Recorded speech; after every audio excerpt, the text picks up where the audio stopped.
Welcome in, everybody, to an emergency podcast. The boxing world is buzzing so much that we can't even sit still for more than 5 minutes without big news being broken. The biggest news of the day, essentially of the week, is Canelo Alvarez has just signed a 3-fight deal, according to ESPN, with Premier Boxing Champions. He went to Instagram and he posted done deal for September, which is most likely going to be Jermall Charlo. Coppinger from ESPN is reporting that not only is it just Jermall Charlo in September, it's a 3-fight deal, which makes this even more interesting. How are you, Chris? I'm great, and this is good news. Yeah, this is good news. Like, I feel like boxing fans are so used to just either nothing happening or bad news that when we get all these great fights and we're getting all this great news outside of the ring, like, we don't know how to act. We don't know what to do. I'm excited. I'm excited to talk about it. Obviously, we knew about the Jermall Charlo fight. That seems like it's getting closer and closer. But it's the other fights of this. It's him leaving Matchroom. It's him getting away from the quote unquote Euro bums at Matchroom. I don't use those terms, but that's the terms that I see all over our social media. Getting away from a b-ball fight, and getting with the PBC, where the biggest fights for his career are. Yeah, I mean, this gives us the answer to who he's fighting in September. It's obviously going to be Charlo now, which I like that fight, honestly. It should have happened 2 years ago, but I'm not mad about the fight because Charlo is a dangerous guy. He's obviously one of the best fighters in the world. Granted, he's been off for 2 years. And I think it's a good fight. I mean, I'd rather see Benavidez, but Benavidez is still possible with this deal. But I think, hot take, what's going to happen is it's going to be Spence, regardless of how the Crawford fight goes. If he loses to Crawford, I still think he moves up, jumps up 2 weight classes, goes to 160, 65, whatever, and fights Canelo. If he beats Crawford, he may have to get tied into a rematch, but he may also just say, hey, listen, I can't make 47. If you want to fight me, we got to fight at 54. And if not, forget, I'll move up to fight Canelo anyway. So I think that's the fight that this deal is really angling towards. And how do you see that fight playing out? Because I don't want to jump too far ahead, but like I've said in past shows, like, we're in this dream world where we can dream these fights up, and a Spence Canelo fight is not even that out of the realm of possibility. So how would you see a Spence Canelo fight playing out? Funny, I did an interview about this 2 years ago. I don't remember who the outlet was, but Canelo was walking through everybody, mopping everybody up, and they asked me, like, hey, who out there could give Canelo trouble? And I said, Errol Spence. And they looked at me like I had 10 heads. And I said, listen, dude, I know boxing. I know what I'm looking at. I know stylistically how they match up. Spence is all wrong for Canelo. He's taller. He's longer. He's physically very strong. He's got a really good chin, and his pace is unbelievable. So Canelo needs to rest. He likes to fire his combinations. He's very explosive. Then he moves around and ring, and he breathes. And then he fires again. He takes his time. The reason he had so much trouble with Bivol is Bivol didn't give him a chance to rest. Now, Spence's defense and size isn't that quite that of Bivol, but man, his chin and his physical strength with his hand position, I think Canelo would have a really hard time getting through and actually hurting Spence to get enough respect that Spence would stay off him. Spence is he's one of the busiest guys. He's one of the busiest world champions in the, you're the copy box guy. You're the numbers guy. You know that. Yeah. He's one of the busiest punchers in at the elite level. And I think at the higher weight, I know he kills himself to get down to 47. The guy is more naturally probably a 60-pounder. He's more naturally a middleweight. He's 5'10". He's got a 72-inch reach, wide shoulders. He really whittles himself down to make 47. He could be even stronger at the higher weight classes because he's not a one-punch guy anyway. Those are the guys who, they're like, oh, he's going to move up, he's going to hit harder. No, but it's more of his endurance and his physical strength as the fight carries on. So I don't know, man. I would be on the edge of my seat if that fight was on the cusp. That, I feel like you're right. That's like the home run of this deal. That's like maybe the PBC told Eddie Reynoso and Canelo, like, this is what we can offer you: a boatload of money, pay-per-view fights on a pay-per-view platform that's been established for a long time in Showtime. We can give you a Jermall Charlo fight. If you want to fight Benavidez, he's here. If you want to fight Demetrius Andrade, he's here. If you want to fight David Morrell, he's here. But if we want to make a lot of money and we want to make a fun fight, how about Errol Spence? And yeah, it would be nice if he can get past Terrence Crawford.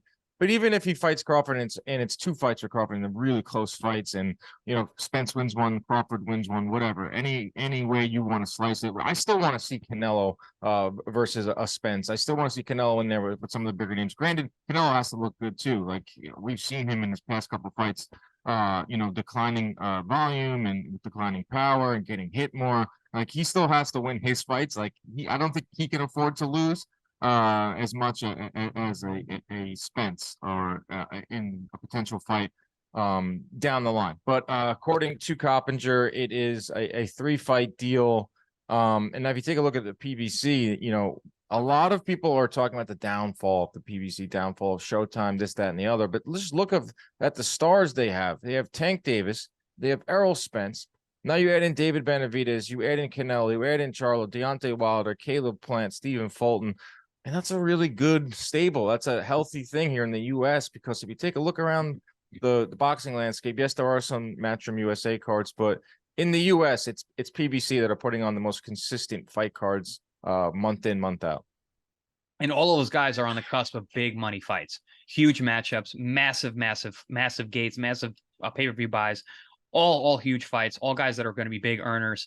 So yeah, it's hard to deny that PBC is not healthy. They still have that roster of guys who are just lying in wait, ready to go. And that's one of the things, about the PBC guys. They're not the busiest promotional company in the world, but they got a lot of talent. They have a ton of talent. I mean, these are big names. I actually don't know if Wilder's still with PBC, but he's supposed to get some news on him soon. But they have a lot of talent. They have a lot of dates.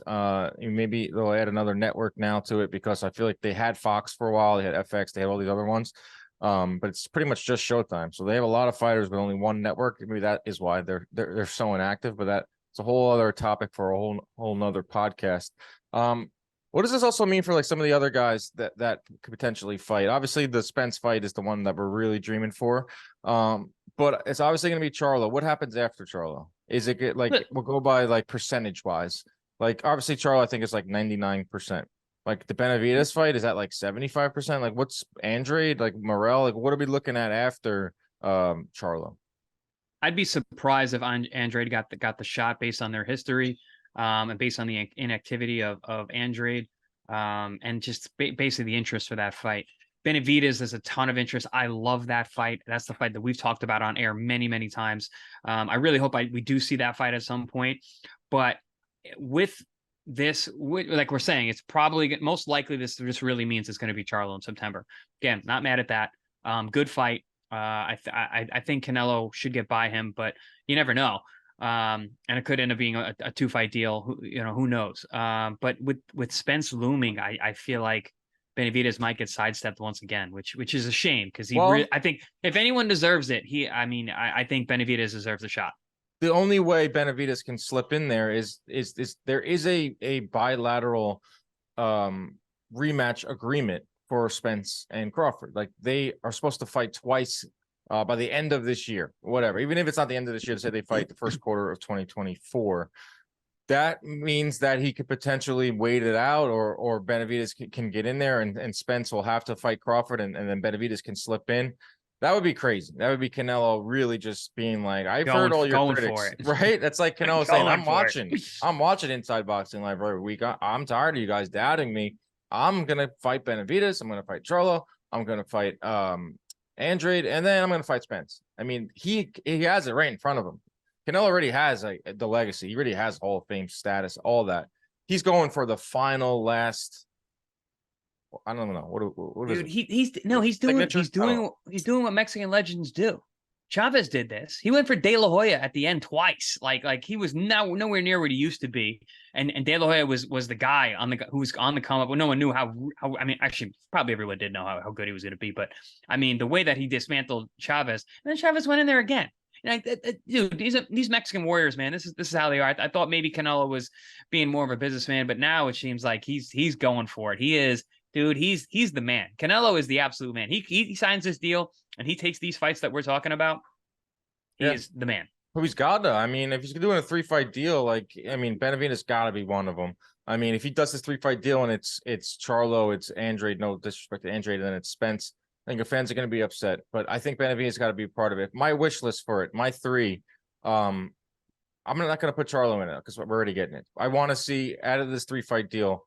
I guess I will put Charlo in. Out of this 3-fight deal, Charlo, Benavidez, Spence. Yeah, I would go the same. I want Dimitri Andrade to get the fight because he's my boy, and that's He's super, super talented and has been lying in wait for so long. I don't think that's really going to happen, but I would love to see him get that opportunity because his style is very, very difficult to deal with. But yeah, I would agree with you. I love the Charlo Benavidez Spence option. I don't know. I don't know how it's going to go. I'm trying to think past. I mean, Morrell, dude, he's dangerous. He is a really, really dangerous guy. He might actually be the class, the future of that division. Not sure, where he's going to be able to fit in, or if he's going to have to lie in the weeds. But he's 25. He's got time. Yeah, I'll throw Andrade in there just for the build up would be hilarious. Andrade, whether you like him or not, or you think he's cringy or not, is pretty damn funny at these press conferences.